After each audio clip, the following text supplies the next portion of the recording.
শবে বরাতের কোনো আমল আছে কিনা, শবে বরাতের রোজা ও নামাজের নিয়ম কি, সবচেয়ে বহুল জিজ্ঞাসিত প্রশ্ন এখনকার। শবে বরাত আসছে, যেটাকে আসলে হাদিসের ভাষ্যে বলা হয়েছে মধ্য শাবানের রাত, শবে বরাত না, এটার হাদিসের ভাষ্যের নাম কি? মধ্য শাবানের রাত। এই মধ্য শাবানের রাত বা মধ্য শাবানের রজনী, এই রাতে যেটাকে আমরা শবে বরাত বলি, এই রাতের নামাজের নিয়ম কি? কয় রাকাত পড়তে হবে, কোন রাকাতে কোন সূরা কতবার পড়তে হবে, এটা বহুল জিজ্ঞাসিত একটা প্রশ্ন। এবং এ ব্যাপারে আমরা অনেকে জানি যে শবে বরাতের নামাজে এত রাকাত পড়তে হবে, সেখানে সূরা কুল হুয়াল্লাহ, ইখলাস এতবার পড়তে হবে, ইত্যাদি ইত্যাদি। লাইলাতুল কদর ছাড়া অন্য যে সমস্ত রাতের ফজিলত আছে, এর মধ্যে 10টা রাতের কথা আল্লাহ তাআলা শপথ করেছেন, ওয়াল ফাজরি ওয়া লায়ালিন আশর। সে 10টা রাত হলো জিলহজের প্রথম দশক। খবরও নেই আমাদের দেশে মানুষের, যে রাতগুলোর শপথ আল্লাহ কোরআনে করছেন, কত ফজিলতপূর্ণ, কিন্তু জিলহজের প্রথম দশকের রাতের কোনো বিশেষ ফজিলতের কথা আমরা কয়জনে জানি? যাই হোক, মধ্য শাবান রজনীর কথা আমরা বেশি জানি শুধু না, সবচেয়ে বেশি আমরা এ রাতে ইবাদত বন্দেগীর চেষ্টা করি। তো সবচেয়ে বেশি চেষ্টা তো হওয়া উচিত হলো লাইলাতুল কদরে। এর পাশাপাশি যদি কেউ মধ্য শাবান রাতে আল্লাহ তাআলার ক্ষমা লাভের চেষ্টা করে, সেটা দর্শনীয় না, সেটা জায়েজ। এ রাতের এতটুকু ফজিলত অবশ্যই প্রমাণিত যে আল্লাহ রাব্বুল আলামিন এ রাতে হিংসুক ছাড়া, মুশরিক ছাড়া বাকি মানুষগুলোকে সাধারণ ক্ষমা ঘোষণা করেন। অতএব এ রাতের একেবারে কোনোই ফজিলত নেই, ব্যাপারটা সেরকম না। বিভিন্ন হাদিসের আলোকে এটুকু অন্তত সাব্যস্ত হয় যে আল্লাহ তাআলা হিংসুক এবং আপনার মুশরিক ছাড়া, মানুষের পিছিয়ে লাগে শত্রুতা, এই মানুষটা বাকি মানুষকে মাফ করে। তাহলে মধ্য শাবানের রাত বা যেটাকে শবরাত বলছি আমরা, এই রাতের মূল আমলই হলো, এটাকে কেন্দ্র করে মূল আমলই হলো নিজেকে শিরক এবং হিংসা থেকে পরিচ্ছন্ন করা, সাধারণ ক্ষমার উপযুক্ত করা। এটা হলো মূল আমল, বাস। এর বাইরে আপনি ক্ষমা লাভের জন্য যদি চেষ্টা করেন, সেটা কোনো দর্শনীয় বিষয় নয়। তবে এই রাতকে কেন্দ্র করে বিশেষ ফরম্যাটে নামাজ, রাত জেগে, তারপর বিশেষ ফরম্যাটে ইবাদত, এই সূরা এতবার, এই নামাজ এত রাকাত, এরকম কোনো কথা কোরআন হাদিসে বর্ণিত হয়নি। এগুলো আমরা মনগড়া বানিয়ে নিয়েছি। এবং যদি এরকম কোনো ফরম্যাট আমরা ঠিক করে নিয়ে সেভাবে ইবাদত করাটাকে আমরা এ রাতের আমল, শরিয়া সিদ্ধ আমল মনে করি বা সুন্নাহ আমল মনে করি বা কোন নির্দিষ্ট আমল মনে করি, তাহলে বেদাতে পর্যবেসিত হবে। অতএব বাড়াবাড়ি এবং ছাড়াছাড়ি এই দুইটাই আমাদেরকে পরিহার করতে হবে। যতটুকু আছে ততটুকু আমরা আমল করব এবং এসে আমল অনুযায়ী আমরা চলার চেষ্টা করব।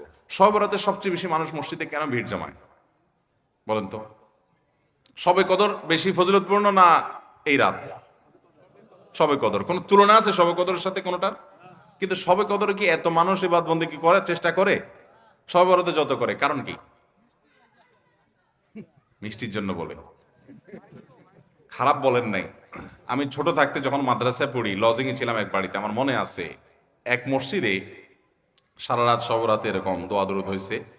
এবার শেষে মিষ্টি বিতরণ হচ্ছে, জিলাপি দিত আর কি তখন। তো জিলাপি দেওয়া হচ্ছে, তো এক আল্লাহর বান্দা তার যে জিলাপি দিচ্ছে সবাই দুটো দুটো করে দিচ্ছে, ভুলে তার একটা পড়ছে আর কি। পরে সেই জিলাপিটি নিয়ে এসে বাইরে ওই মুয়াজ্জিন বেচারার 14 গোষ্ঠী গালিগালাজ করতে করতে বলতেছে যে সারা রাত বেটা সবচেয়ে বেশি কানলাম আমি, আর দিছে আমার একটা। আল্লাহর কাছে এই নসিব চাই এই একটা জিলাপি নিয়ে পাইলাম। সে কানতে কানতে মুয়াজ্জিনকে গালিগালাজ করতে করতে যাচ্ছে। আমার ছোটবেলার ঘটনা। যাই হোক, তো মিষ্টির জন্য যায় না, এটা পুরোপুরি সঠিক না। এত অভাব পড়ে না যে সারা রাত মানুষ মসজিদে পড়ে থাকবে একটু মিষ্টির একটা প্যাকেটের জন্য, আমার মনে হয় না। আমার যেটা মনে হয়, সবচেয়ে বেশি মানুষ এ রাতে ইবাদত বন্দেগীর চেষ্টা করে, কারণ মানুষ মনে করে এ রাতে ভাগ্য নির্ধারণ হয়। অতএব এক রাতে ইবাদত বন্দেগী করে যদি সারা বছরেরটা ফাইনাল করে ফেলতে পারি, মন্দ কি? এই হলো মূল কাহিনী। আল্লাহ তাআলা আমাদেরকে বিশুদ্ধ পদ্ধতিতে ইবাদত বন্দেগী করার তৌফিক দান করুন। তাহলে ভাইরা আমার, মধ্য শাবানের রজনীতে আমরা আল্লাহ তাআলার কাছে ক্ষমার উপযুক্ত হওয়ার জন্য, হিংসা শিরক থেকে মুক্ত হওয়ার চেষ্টা করব। ক্ষমা পাওয়ার জন্য প্রচেষ্টা আমাদের থাকবে। কিন্তু ওই যে বেদাতি পন্থায় বিশেষ ফর্মে ঠিক করে ইবাদত, নামাজ, হালুয়া রুটি খায় মানুষ। হালুয়া রুটি কেন খায়? কেন খায় হালুয়া রুটি ভাই? সারা দেশে অনেক জায়গায় এখনো এটা হালুয়া রুটি ওই দিন বানাবে মানুষ। হালুয়া রুটিটা কেন হয় বলেন তো? বলে যে নবী সাল্লাল্লাহু আলাইহি সাল্লাম উহুদের যুদ্ধে তার দন্দান মোবারক শহীদ হয়েছে, এই জন্য উনি শক্ত খানা খাইতে পারতেন না, হালুয়া খাইতেন। এই জন্য আমরা হালুয়া খাই। আরে ভাই, নবী সাল্লাল্লাহু আলাইহি সাল্লামের দাঁত ভাঙছে প্রথম কত, ওটা শাবান মাসে ঘটেই না, ওটা পড়ছে আরেক মাসে। আপনি এটা এই মাসে আনলেন কোত্থেকে? আচ্ছা, তারপরে যদি ধরে নেই এই মাসেই হয়েছে, তো ওনার দাঁত ভাঙছে কাদের আঘাতে? মুশরিকদের আঘাতে, তাই না? আল্লাহর দুশমনদের আঘাতে। তো কাফেরদের আঘাতে দাঁত ভাঙাতে উনি হালুয়া খাইছে বলতেছেন, যদি এটার কোনো ভিত্তি নেই, বোগাস কথা। তারপরে ধরে নিলাম, তো আপনি ভালো দাঁত নিয়ে হালুয়া খাচ্ছেন কোন শরমে? আপনার বাপের একটা শত্রু আছে, আপনাদের ফ্যামিলির একটা শত্রু আছে, সে আপনার বাপের ধরে আচ্ছা ধরে মেরে ঠ্যাং ভেঙে দিছে। আপনার বাপ বেচারা ওই ভাঙা ঠ্যাং নিয়ে একটা লাঠি নিয়ে ভর করে করে খোড়ায় খোড়ায় উনি হাঁটেন, কারণ পা ভেঙে গেছে বেচারার। আপনি আপনার বাবার ওই যে শত্রু, যে আপনার বাপের পা ভাঙছে, ওই শত্রুর সাথে আপনার বিরাট দরম বরম দোস্তি, চা দোকানে আড্ডা ফাড্ডা মারেন, সব জায়গায় ঠিক আছে, কিন্তু বাড়িতে আইসা বাপের সামনে আপনি ভালো পাও নিয়া একটা লাঠি নিয়ে আপনি খোড়ায় খোড়ায় হাঁটেন। কেন? বাবার প্রতি সহমর্মিতা দেখা, যে আমার বাবার যেহেতু পা ভেঙে দিছে, এই জন্য বাবা খোঁড়া খোঁড়ায় হাঁটে, আমি এখন ভালো পাও নিয়া লাঠি নিয়ে খোঁড়ায় খোঁড়ায় হাঁটতেছি। কি বলেন? এই দৃশ্য যদি দেখে আপনার বাপে কি করবে? হাতের লাঠিটা দিয়ে বলবো, আমার পাও যা যাক, তোর আগে কয়টা বাড়ি দিবে এত, তুই আমার ব্যাঙ্গাইতে আসছস?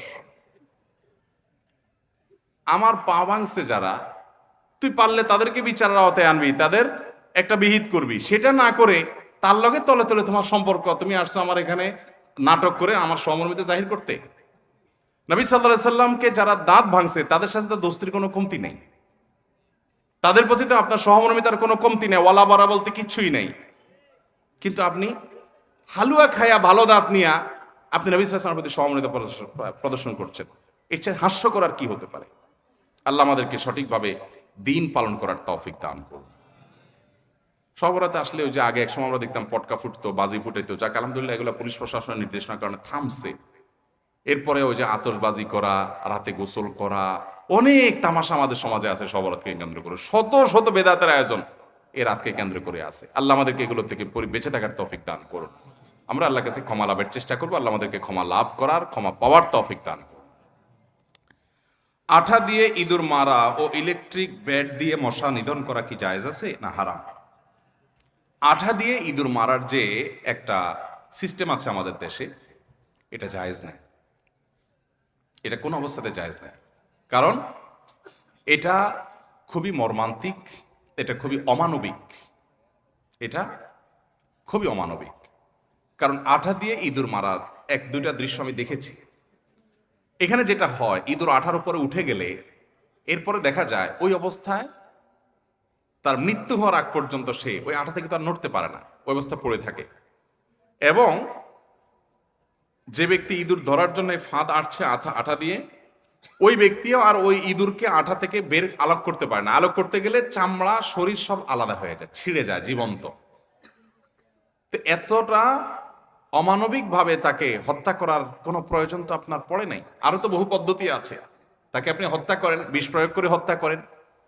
যে প্রাণী আপনার উপদ্রব করে, আপনার কষ্ট দেয়, আপনি তাকে হত্যা করতে পারেন আপনার উপদ্রব থেকে বাঁচার জন্য, সেটা জায়েজ আপনার জন্য।